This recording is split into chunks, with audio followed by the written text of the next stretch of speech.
Olá, galera da Adrenalina, tudo bem com vocês? Hoje eu vim falar com vocês sobre as datas comemorativas dos intérpretes.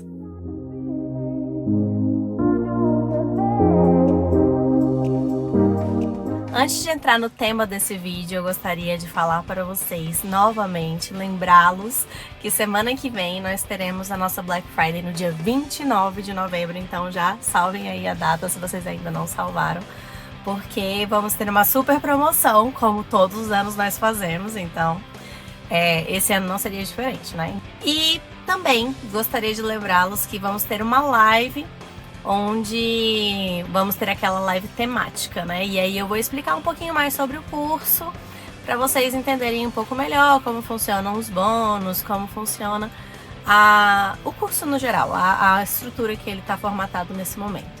Porque sempre tem algum ajuste e alguma melhoria. Então, graças a Deus, nunca fomos para trás, estamos sempre seguindo nas melhorias aí adiante. Então, para vocês saberem, nós temos duas datas principais de comemoração na interpretação. A primeira delas é a data do dia 30 de setembro. O dia 30 de setembro, basicamente, é uma homenagem ao São Jerônimo. São Jerônimo é conhecido por traduzir a Bíblia para o latim, a Vulgata. E então ele é como se fosse o patrono da tradução, mas é a tradução, de certa forma, a escrita.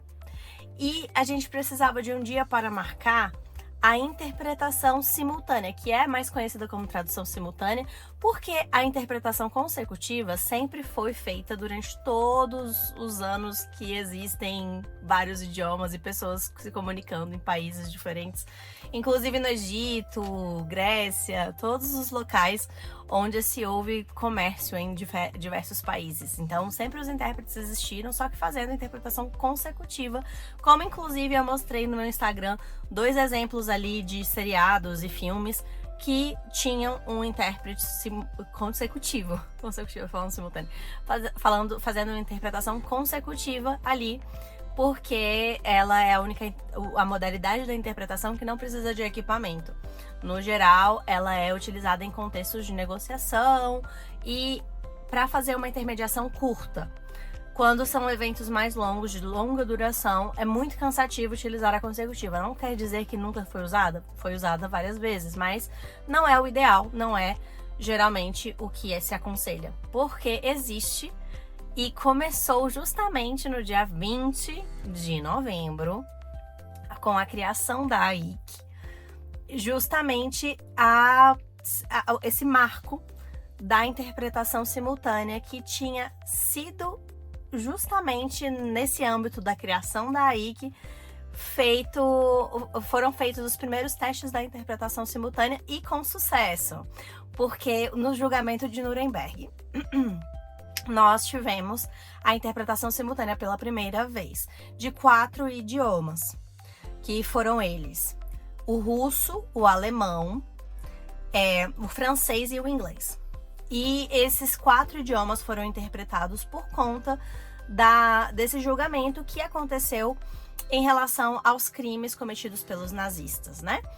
E muitos desses intérpretes que estavam ali nesse dia, desses vários dias de julgamento, tiveram que interpretar, às vezes, vítimas do campo de concentração, e era um conteúdo pesadíssimo, né? Super complicado você falar em primeira pessoa e ali fazendo a interpretação simultânea de um trauma, né? E aí começou também a discutir do trauma vicário, que é esse trauma de você ter que interpretar um conteúdo super pesado também, E mais uma coisa interessante foi que foram-se utilizados uma tecnologia nova na época, que era a fornecida pela IBM. E ela é tão conhecida, né? Até hoje a gente ouve falar da IBM. E ela existe ainda, né? Uma empresa que ainda existe. E ela foi a que forneceu esses equipamentos, que eram fones de ouvido, que a plateia podia escolher e sintonizar no canal daquele idioma, e microfones para esses intérpretes fazerem a interpretação simultânea. Foi a primeira vez que foi testada a interpretação simultânea e as pessoas tinham medo de dar errado. Então, até o momento, todos os discursos eram sempre interpretados de forma consecutiva.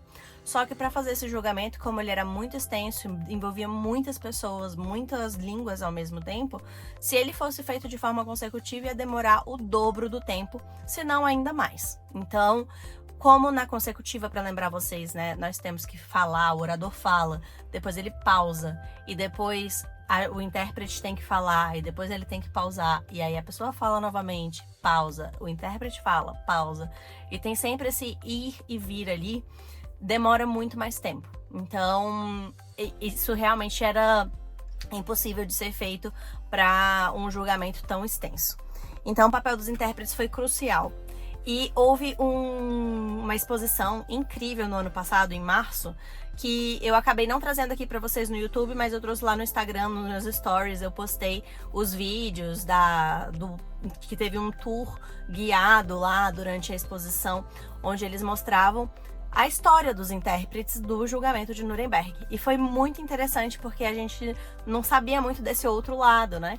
A gente sabe muito de uma forma bem superficial, bem en passant, e lá foi possível você realmente perceber o que eles viveram, né? Viver o que eles viveram, lendo as histórias de cada uma dessas pessoas.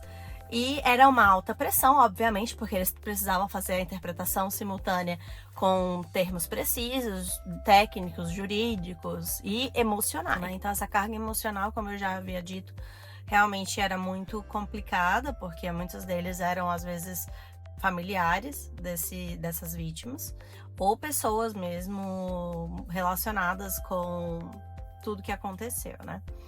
E como eles não tinham precedentes, né? Eles foram os pioneiros a fazer essa interpretação simultânea. Foi muito a partir dali que eles foram vendo quais seriam os melhores protocolos, quais seriam as melhores regras para se trabalhar, né? E a IC, né, que é a Associação Internacional da Interpretação de Conferências, foi justamente criada aí para estabelecer esses padrões éticos e técnicos profissionais para poder ajudar com que se defendesse essas normas éticas, garantindo essa qualidade de profissionalismo na interpretação de conferências, defendendo o direito dos intérpretes também, com as melhores práticas, melhores condições de trabalhos de trabalho e remuneração justa, promovendo também o desenvolvimento da profissão, incluindo esses treinamentos dos novos intérpretes, a aprendizagem continuada. Tudo isso foi um marco histórico na profissão, e na Europa a profissão foi regulamentada, ela é regulamentada, assim como nos Estados Unidos, mas os países da América do Sul e da África, da Ásia, tem algumas exceções, né? Mas na maior parte das vezes o intérprete não é reconhecido ali como um intérprete realmente como uma profissão. Acaba virando um bico para muitas pessoas, como uma profissão extra, mas a pessoa às vezes entra sem nenhum preparo, sem nenhum estudo. Então, foi nesse sentido também que eu quis ajudar outras pessoas a entrarem da melhor forma possível, fazendo cursos, e eu realmente sempre incentivo não só a mim mesma, para sempre estar me qualificando, melhorando as minhas habilidades, fazendo cursos para poder ajudar a fazer com que as minhas práticas fiquem cada vez mais profissionais, mas também para estar sempre me atualizando, e eu sempre incentivo os meus alunos a continuarem estudando e fazendo outros cursos, porque nunca é demais estudar e se profissionalizar para poder, inclusive, se manter firme nos preços, porque quanto mais a gente estuda e mais a gente investe na nossa profissão, menos a gente quer trabalhar por qualquer valor. Então a gente consegue também se valorizar melhor com esse tipo de investimento, porque é um investimento para a carreira, realmente levar a sério a profissão, e mesmo que ela não seja regulamentada, a gente trabalhe como se fosse regulamentada, né? Então isso é uma questão de postura pessoal e interna mesmo, de cada um dos profissionais que trabalham no mercado, para poder se manter mesmo com um alto nível de performance. E realmente essa exposição que teve em São Paulo e no Rio foi incrível. O nome dela eu tenho aqui ainda o marcador de livro, deles, né? E essa exposição se chamou Um Julgamento, 4 Línguas, os pioneiros da interpretação simultânea em Nuremberg. Então foi realmente um grande momento ali na minha viagem para São Paulo, participar dessa inauguração. Foi no primeiro dia da exposição lá em São Paulo, e foi muito, muito bacana. Também tiveram palestras, pessoas representantes da APIC, que é a Associação Paulista, e que depois virou Profissional da Interpretação de Conferências, que está totalmente de acordo com a AIC, né? E foi realmente, assim, um grande aprendizado. Eu espero que vocês consigam ver as notícias. Eu vou, inclusive, colocar aqui os links das matérias onde explica um pouco melhor como foi essa exposição. E eu espero que eles consigam ir para outras cidades depois, e que venham aqui para Brasília, e que vão também para outros estados, para outros locais, porque é uma exposição que vale muito a pena ir. Então, se ela tiver acontecendo novamente e for para diferentes cidades, que não seja só São Paulo e Rio, que vocês consigam participar, porque realmente vale muito a pena. Então me sigam nas redes sociais, espero que vocês tenham gostado desse vídeo. Comentem aqui embaixo se vocês sabiam dessas 2 datas comemorativas. E nos vemos nos próximos vídeos. Até semana que vem na nossa Black Friday. Tchauzinho!